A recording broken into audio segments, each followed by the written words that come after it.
இரட்சகருமாகிய இயேசு கிறிஸ்துவின் அற்புதமான நாமத்தில் உங்கள் யாவரையும் வாழ்த்துகிறேன். தபசு நாட்கள் தொடங்கி இதுவரை 8 நாட்கள் உங்களோடு கூட ஆண்டுடைய வார்த்தை அறிவிக்கப்பட்டிருக்கிறது. வழக்கமாக அந்த 10 நிமிட செய்தி தான் உங்களுக்கு கொடுக்கிறோம். ஆலயத்தில் 1 மணி நேரம் பேசுகிறோம். இந்த 9வது நாளுக்காக கர்த்தரை துதிக்கிறேன். இயேசு கிறிஸ்து யார்? அவர் எங்கே இருந்தார்? எதற்கு வந்தார்? வந்து என்ன செய்தார் என்கிற விஷயங்களை நாம் தொடர்ந்து படித்து வரும்போது, இயேசு கிறிஸ்து எதற்கு வந்தார் என்றால், இந்த பூமியை பொறுத்த வரைக்கும் அவர் வாழ்வதற்கு வரவில்லை, மரிப்பதற்காகவே வந்தார். அப்போ மரணத்தோடு அவர் வாழ்க்கை முடியுதா? அதுதான் இல்லை. ஏன்னா அவர் தேவன். அவர் அழிவை காண மாட்டார். பாவத்தில் மனுஷர்கள் பிறந்தார்கள். பாவத்தின் சம்பளம் மரணம். அந்த மரணத்திலிருந்து விடுவிக்கப்பட வேண்டும். படைத்த தெய்வம்தான் அதற்கு சரியான பொறுப்பானவர். அதனால்தான் இந்த மனிதனை படைத்த ஆண்டவர் மனிதனுக்குரிய சூழ்நிலையை புரிந்து, அவன் நிலைமை என்ன என்று அறிந்து, அவன் தானாக விடுவிக்கப்பட முடியுமா, இல்லை இன்னொருடைய உதவி அவனுக்கு தேவையா என்கிற சூழ்நிலைகளை எல்லாம் பார்த்து ஆண்டவர் மரணத்தில் பாவத்தில் மரித்தவனுக்கு பரிசுத்தர் பலியாகி அவனுக்கு விடுதலை கொடுக்க வேண்டும் என்பதற்காக இயேசு கிறிஸ்து இந்த உலகத்துக்கு வந்தார் என்கிற விஷயத்தை நாம் முன்பு அறிவித்திருக்கிறோம். இப்பொழுதும் சொல்லுகிறோம். ஒரே ஒரு வசனம், எபிரேயர் 2ஆம் அதிகாரத்தின் 14, 15 வசனங்கள். இந்த வசனம் பாருங்கள்.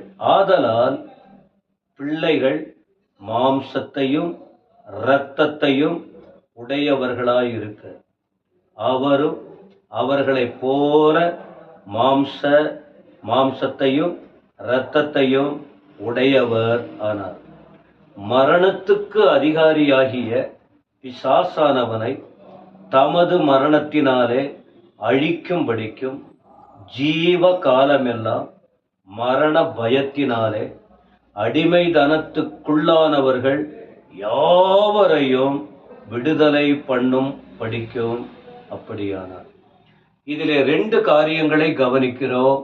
ஒன்று, ஆண்டவர் இயேசு இந்த உலகத்தில் மனிதனாய் வந்ததின் நோக்கமும், எப்படி வந்தார் என்றும், அப்படி வந்ததின் நோக்கம் என்ன என்பதை தான் இந்த 2 வசனங்களும் நமக்கு தெளிவுபடுத்தி காட்டுகிறது.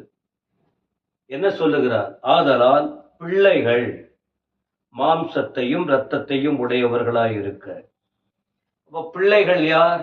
உலகத்தில் உள்ள அத்தனை பேரும் அவருடைய பிள்ளைகள் தான். அதுல எந்த மாற்றம் இல்லை. எல்லாருமே அவர் சாயலாய் படைக்கப்பட்டவர்கள். அப்ப அவர்களை எப்படி உண்டாக்கினார்? அவர்களுக்கு ஒரு மாம்சம் பிழைக்க, மாம்சத்துக்குள்ளே ஜீவன், இரத்தத்தில் உயிர் இருக்கிறது. அந்த இரத்தத்தை உடையவர்களாய் ஆண்டவர் உண்டாக்கினார். இப்போ நான் இருக்கிறேன், அல்ல நம்முடைய பிள்ளைகள் இருக்காங்க, அவங்க மாம்சத்தில் இருக்காங்க, அவர்களுக்குள்ளே இரத்தம் இருக்கிறது. அதனால்தான் உயிர் வாழ்ந்து கொண்டு இருக்கிற அனுபவம்.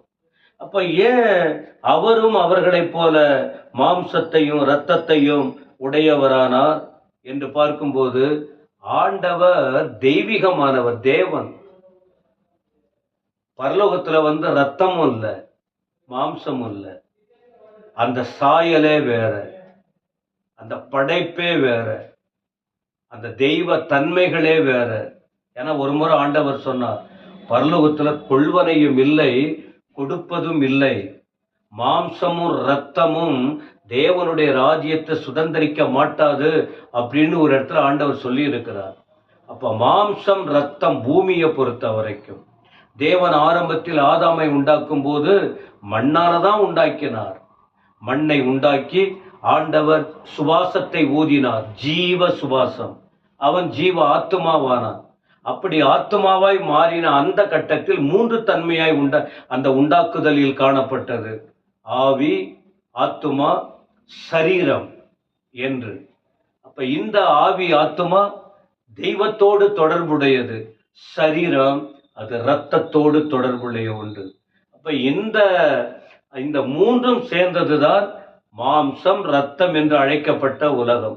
அப்ப இந்த இடத்துல ஆரம்பத்துல ஆதாம் உண்டாக்கப்பட்ட போது ஆதாம் என்ன செய்ய ஆரம்பிச்சுட்டான்? தவறு செய்ய ஆரம்பிச்சுட்டான். இதெல்லாம் கேட்டு இருக்கிறோம், வேதத்தில் படிக்கிறோம். அப்ப இவர்கள் அந்த நேரத்துல நீங்க பாத்தீங்கன்னா ஆதாம் ஏவாள ஆண்டவர் அந்த இடத்தை விட்டு துரத்தி விட்டார். அந்த இடத்தை அவங்க திரும்ப அடைய முடியல. இது அப்படியே பல வருடங்கள் கடந்து வந்தது. நாட்கள் வந்தபோது தீர்க்க தரிசனமாய் சொல்லப்பட்ட ஆதியாகமம் 3ஆம் அதிகாரத்தின் 15ஆம் வசனத்தில் சொல்லப்பட்டபடியே ஆண்டவர் இயேசு இந்த உலகத்தில் மனிதனாய் பிறக்க வேண்டும். இதை போல ஏராளமான வார்த்தைகள். அவர் பிறக்க வேண்டும். எதற்காக? பாவத்தில் விழுந்து போன மனுஷன் மரித்து போனான். ஆரம்பத்தில் ஆத்துமாவில் மரித்தான். பாவம் செய்கிற ஆத்துமா சாகும். பின்பு அவன் சரீரத்தில் மரித்தான் என்பதை நாங்கள் வேதத்தில் பார்க்கிறோம். நாம் இப்ப இந்த மனிதனுக்கு விடுதலை கொடுப்பதற்காக தான் எவ்வளவோ பேரை அனுப்பி வைத்தார். அவர்கள் எல்லாம் விடுதலை கொடுக்க முடியவில்லை. சிருஷ்டிப்பின் கர்த்தர் ஆண்டவராகிய இயேசு கிறிஸ்து அவர் இந்த பூமியில் மனிதனாய் வந்தார். வந்து அந்த மனிதர்களைப் போல மாம்சத்தையும் இரத்தத்தையும் உடையவரானார். அப்ப அதுக்கு முன்பு அவருக்கு பரலோகத்தை பொறுத்த வரைக்கும் மாம்சமும் இல்லை, இரத்தமும் இல்லை. பூமிக்கு வந்த போதுதான் அவர் மாம்சம் இரத்தம் உடையவராய் மாறினார். சரி, அடுத்த ஒரு வார்த்தை பாருங்க, மரணத்துக்கு அதிகாரியாகிய பிசாசு. அது என்ன? மரணத்துக்கு அதிகாரி, முழு உலகத்துக்கும் அதிகாரி ஆண்டவர். அப்ப எப்படி அவன் மரணத்துக்கு அதிகாரின்னா, இந்த பாவம் செய்ய வைத்து அந்த மரணத்தை தேடி கொடுத்தான்.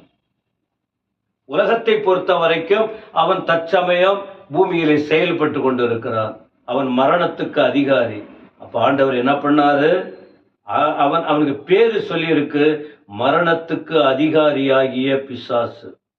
அவனை தமது மரணத்தினாலே அழிக்கும்படிக்கு, அவர் மரணத்தினாலே அழிக்கும்படிக்கு, மரணத்தினாலே பாவத்தினாலே மரணத்தை தேடி கொடுத்தான்.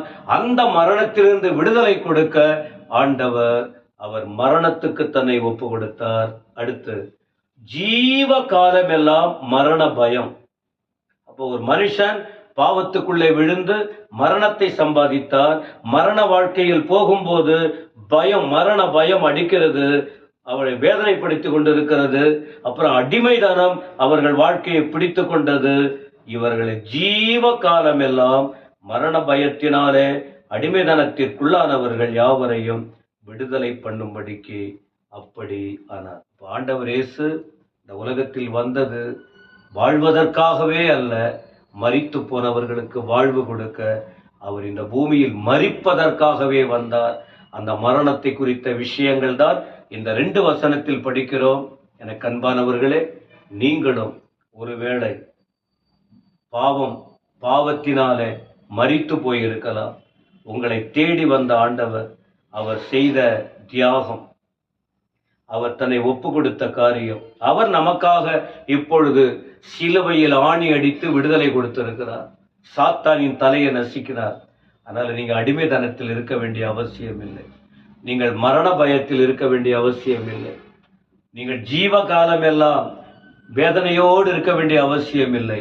இயேசுவை நம்புங்கள், அவருடைய மரணத்தை விசுவாசியுங்கள், அவருடைய உயிர்த்தெழுதலை நம்புங்கள், ஆண்டவர் செய்த காரியத்தை எண்ணி பாருங்கள், இருதயத்தில் ஏற்றுக்கொள்ளுங்கள், வாழ்க்கையை மாற்றிக்கொள்ளுங்கள், அவருக்காக வாழுங்கள். ஆண்டவர் உங்களை ஆசீர்வதிப்பாராக. ஆமென், ஆமென்.